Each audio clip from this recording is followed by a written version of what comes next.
Olá, estudante! Continuando a semana de acolhimento do ciclo 4, quero lembrar que o PET 4 está disponível para download no site estudeemcasa.educação.mg.gov.br. Quem está conosco é a professora Viviane Soares, da área de História. E nessa aula nós vamos retomar os temas afirmação das superpotências e transferência da corte para o Brasil, que foram necessários para que os alunos pudessem resolver os exercícios do Enem. Não é isso, professora? Isso mesmo, Bruna. Essa semana, a gente vai trabalhar um pouco com os temas do Enem. Então, a gente trabalha durante 3 semanas tratando das superpotências, como foi a afirmação dessas superpotências, então, tratando do período da Guerra Fria. E na 4ª semana, nós trabalhamos sobre a transferência da corte. É importante mencionar que os temas dessas aulas do Enem, eles estão relacionados ao nosso volume 3 do PET. Então, por exemplo, os temas da superpotência estavam presentes no PET do 3º ano, Então, a gente aproveita essas aulas do Enem para complementar aquelas aulas que a gente vai vendo aí no decorrer das semanas, porque muitas vezes nós não conseguimos tratar de todos os assuntos, Então, primeiro a gente vai falar um pouquinho sobre a Guerra Fria, que é esse tema afirmação das superpotências. E é importante também eu comentar com vocês que as atividades que apareceram ao longo das 4 semanas, nas aulas do Enem, elas serão feitas e revistas aqui. Algumas atividades a gente até consegue fazer durante a gravação da aula, Agora, outras atividades a gente deixa aí no slide para que você tente fazer. Então, é agora a hora da gente fazer e corrigir juntos, tá bom? Então, vamos lá? Então, aqui eu estou apresentando para vocês o tema, e falando sobre as possibilidades, de dúvida, de questões que tenham ficado aí não tão bem compreendidas, Então, esse momento ele vai ser muito bom para que sejam, resolvidas essas questões. Então, o tema 1, afirmação da superpotência 1, é Guerra Fria, Estados Unidos e União Soviética. Nós precisamos fazer essa divisão em 1, 2 e 3, porque é aí um conteúdo extenso e a gente precisa ver aos poucos. Então, a primeira questão que apresentou aqui para a gente, os 45 anos que vão do lançamento da bomba atômica até o fim da União Soviética não foram um período homogêneo, único na história do mundo. Divide-se em 2 metades, tendo como divisor de águas o início da década de 70. Apesar disso, a história desse período foi reunida sob um padrão único pela situação internacional peculiar que dominou até a queda da União Soviética. Então, vamos falar um pouquinho sobre o que a gente está tratando aqui, Nós estamos falando aí de um momento vivido na história, desde o lançamento das bombas atômicas até a queda da União Soviética. Então, a gente está falando desse momento da Guerra Fria, Então, a Segunda Guerra Mundial, ela acaba aí no ano de 1945. A bomba atômica ela é um fator importante nesse final da guerra, que é um ataque dos Estados Unidos para fazer com que o Japão parasse, desistisse da guerra. Mas o que a gente vai compreender logo depois da Segunda Guerra Mundial nos ajudam também a entender essa afirmação dessas superpotências. Por quê? O lançamento da bomba atômica, ele é justificado pelos Estados Unidos como uma forma de conter uma guerra, conter um número de mortes, E a gente até se pergunta como conter o número de mortes causando mais mortes. Então, existem outras questões em volta da bomba atômica, mas uma muito importante é a necessidade dos Estados Unidos mostrarem o seu poderio.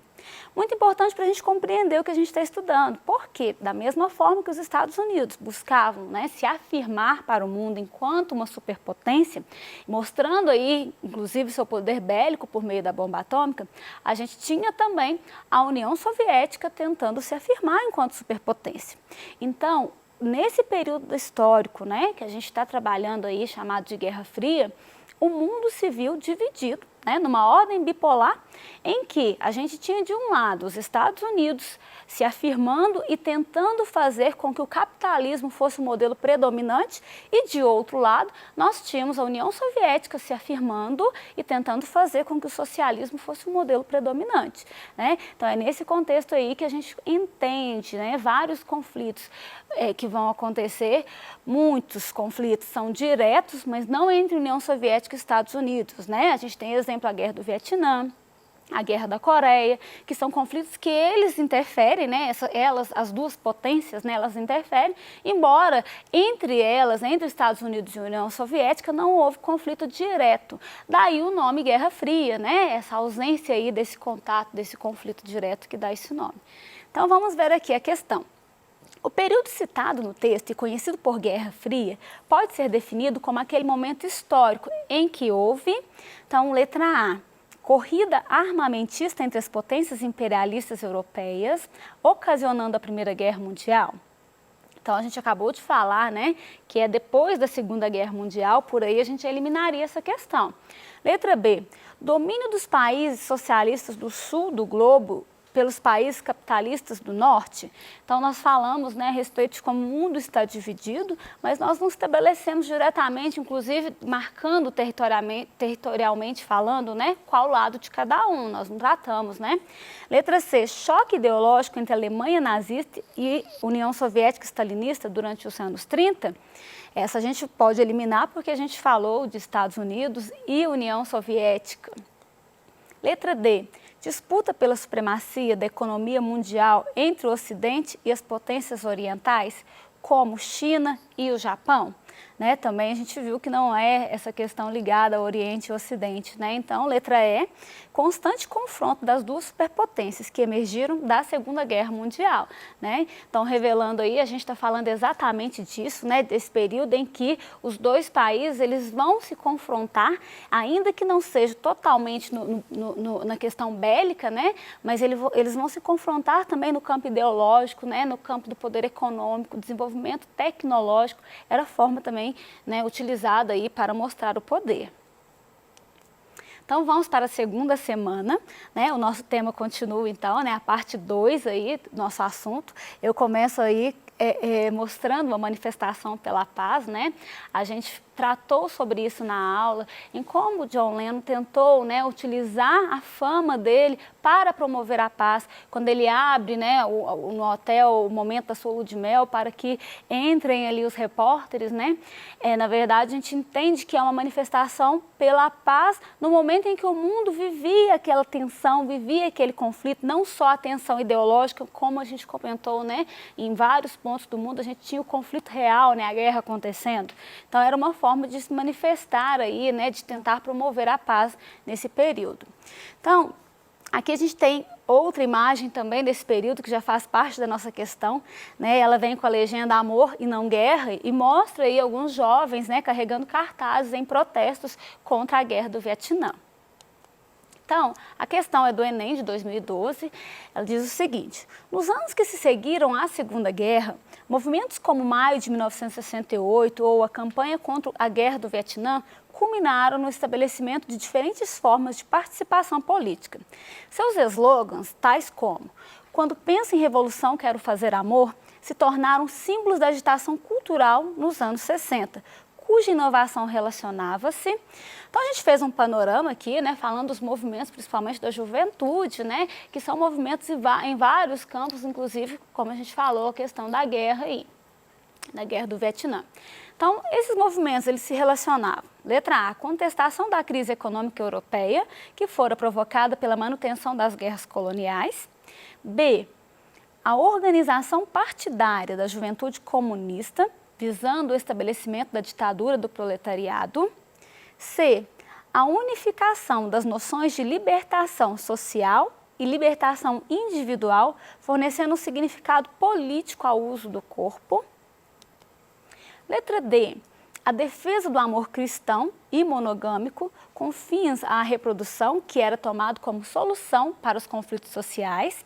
E letra E, ao reconhecimento da cultura das gerações passadas que conviveram com a emergência do rock e outras mudanças no costume.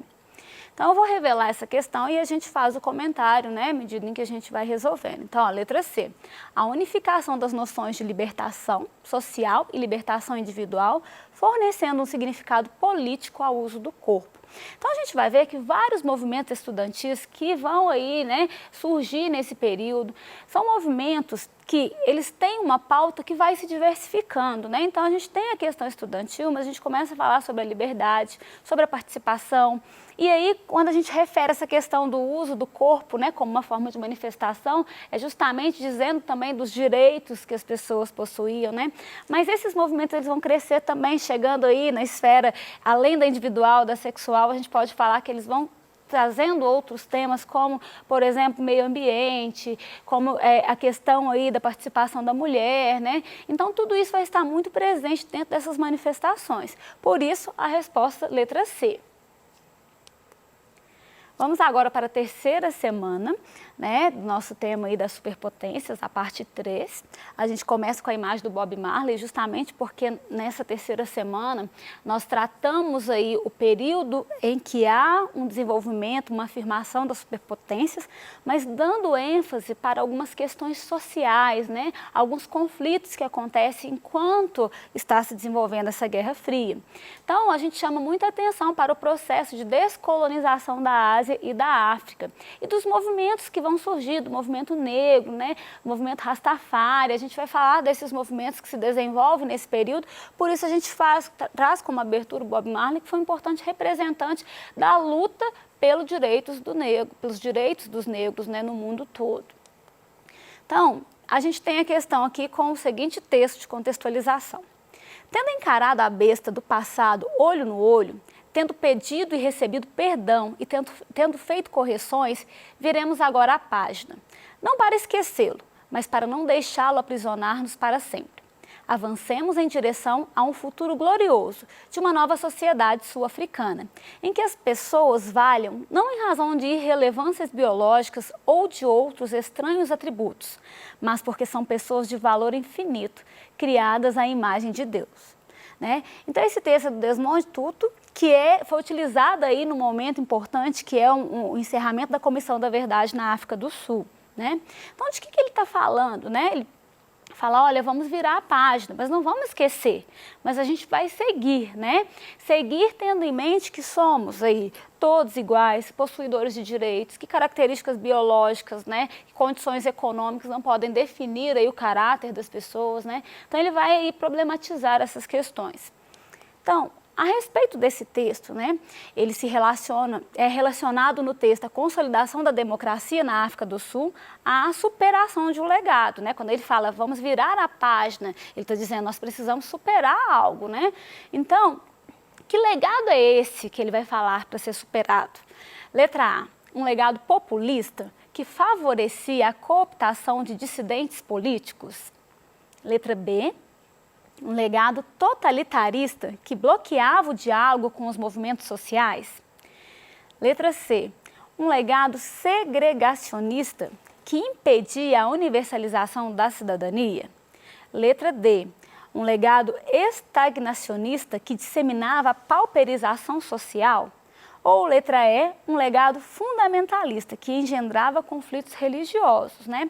Então, o legado que ele está tratando, lembrando que ele fala muito dessa separação, né? Por cor, ele fala muito dessa diferenciação que tentam fazer biológica, ele fala muito a respeito de que condição econômica também não vai dizer quem são as pessoas, né? Então, que legado é esse que ele está dizendo para se virar a página aí? Segregação, né, professora? Separação, tudo isso que eles estão falando. Exatamente, Bruna. Ele está falando a respeito do momento em que a gente teve aquela segregação, que era até constitucional, né? Porque aí existiam leis mesmo, gente, que defendiam, ou melhor, que legitimavam a separação entre brancos e negros na África do Sul, né? Então, realmente, ó, a gente está falando aí da segregação que impedia a universalização da cidadania, né? Então, em busca do exercício da cidadania, além de lutar contra a exploração imposta pela colonização, o povo da África do Sul ele precisou romper também com barreiras de um segregacionismo constitucional. Vamos para a próxima questão agora, né, que é a questão da semana 4. Então, como a gente percebe, nós fizemos um movimento primeiro mundo e agora, na quarta semana, a gente direcionou mais para a história do Brasil. Então, como a gente ficou muito tempo falando aí sobre a afirmação das superpotências, vamos focar aqui um pouquinho sobre esse processo de transferência da corte, relembrando aí, né, como que se deu esse processo, quais as situações que estiveram envolvidas nesse processo, que aí é uma forma até da gente complementar um pouco a aula, né? Então, transferência da corte portuguesa para o Brasil, né? Então, o que é isso, né? O que aconteceu, como aconteceu, por que aconteceu? Vamos pensar então que a gente está tratando de um período em que o Brasil é uma colônia pertencente a Portugal, né? E entender que na Europa existiam muitos conflitos naquele período. E um especial que a gente vai tratar aqui é a questão, né, de pós-Revolução Francesa, da ascensão de Napoleão Bonaparte ao poder. E, claro, né, estando no poder, ele começa aí as chamadas guerras napoleônicas, né, que são tentativas de expansionismo aí por parte da França, tentativa de mostrar o poder da França, tornar a França uma grande potência na Europa. Esse momento aí, então, ele vai marcar uma situação da coroa portuguesa, né, que ela acaba sendo pressionada pelas ações de Napoleão Bonaparte. Napoleão Bonaparte queria dominar a Inglaterra, né, e para isso era importante que outros países da Europa se trancassem, né, se fechassem para a Inglaterra, não comercializassem, não comprassem, não fornecessem produtos. Esse foi chamado bloqueio continental. Era um meio que Napoleão Bonaparte tinha para fazer com que a Inglaterra, né, se tornasse mais frágil e fazer com que a França, então, emergisse como uma grande potência. Então, é desse momento aí e da impossibilidade, né, do governo português de romper as relações com a Inglaterra, visto que havia várias relações comerciais, empréstimos, né, então ele não poderia romper as ligações com a Inglaterra. Mas, ao mesmo tempo, não romper significaria sofrer a invasão napoleônica. É por isso, então, que a gente vai ter aí essa transferência da corte portuguesa para o Brasil. Transferência essa que é feita com o apoio da Inglaterra, com a escolta da Inglaterra, né? E ela é feita nesse momento para que não perca, né? No caso aí, quem era o regente era Dom João VI, para que não perdesse aí o direito ao seu trono, né? Então, chegando no Brasil, a gente vai vivenciar uma série de transformações, né? Transformações que vão contribuir, né, a longo prazo para que o Brasil se tornasse um país independente. Então, nós temos várias medidas tomadas por Dom João nesse período que vão contribuir aí para uma maior dinamização da colônia, né? Que vão aí trazer várias alterações. Então, é a respeito disso que eu trago essa questão. A transferência da corte trouxe para a América Portuguesa a família real e o governo da metrópole. Trouxe também, e sobretudo, boa parte do aparato administrativo português. Personalidades diversas e funcionários régios continuaram embarcando para o Brasil atrás da corte, dos seus empregos e dos seus parentes após o ano de 1808. Os fatos apresentados se relacionam ao processo de independência da América Portuguesa por terem: letra A, incentivado o clamor popular por liberdade. Letra B, enfraquecido o pacto de dominação metropolitana. Letra C, motivado as revoltas escravas contra a elite colonial. Letra D, obtido o apoio do grupo constitucionalista português. E letra E, provocado os movimentos separatistas das províncias. Revelando a questão aí, né, a transferência da corte ela acaba enfraquecendo o pacto de dominação metropolitana, uma vez que a gente tem várias alterações na estrutura, né, no funcionamento da colônia mesmo, a gente vai perceber que várias ações de Dom João no Brasil vão contribuir, né, para que a gente tenha aí essa ruptura com o pacto colonial. Então, a gente pode dar exemplo, a abertura dos portos às nações amigas. Dentro do sistema colonial, desse pacto colonial, a colônia poderia comercializar com outros países? Não poderia, né? Então, havia um exclusivismo, né? Então, Portugal tinha aí o monopólio comercial com relação ao Brasil. Ao romper com isso, né, ao decretar que os portos estão abertos, está dizendo que outros países vão poder comercializar com o Brasil.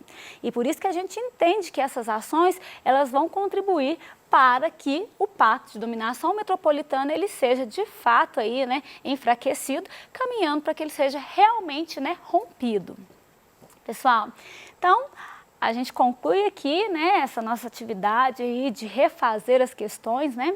Espero ter contribuído para que você tenha aí realizado a atividade que não fez. Continue acompanhando as nossas aulas, né? A gente traz aí muitas vezes no Enem temas que estão presentes no PET, mas aí a gente dá aí uma aprofundada, né? Então vamos aguardar aí chegar ao PET 4 e eu estarei aqui novamente com as nossas aulas de história. Até mais!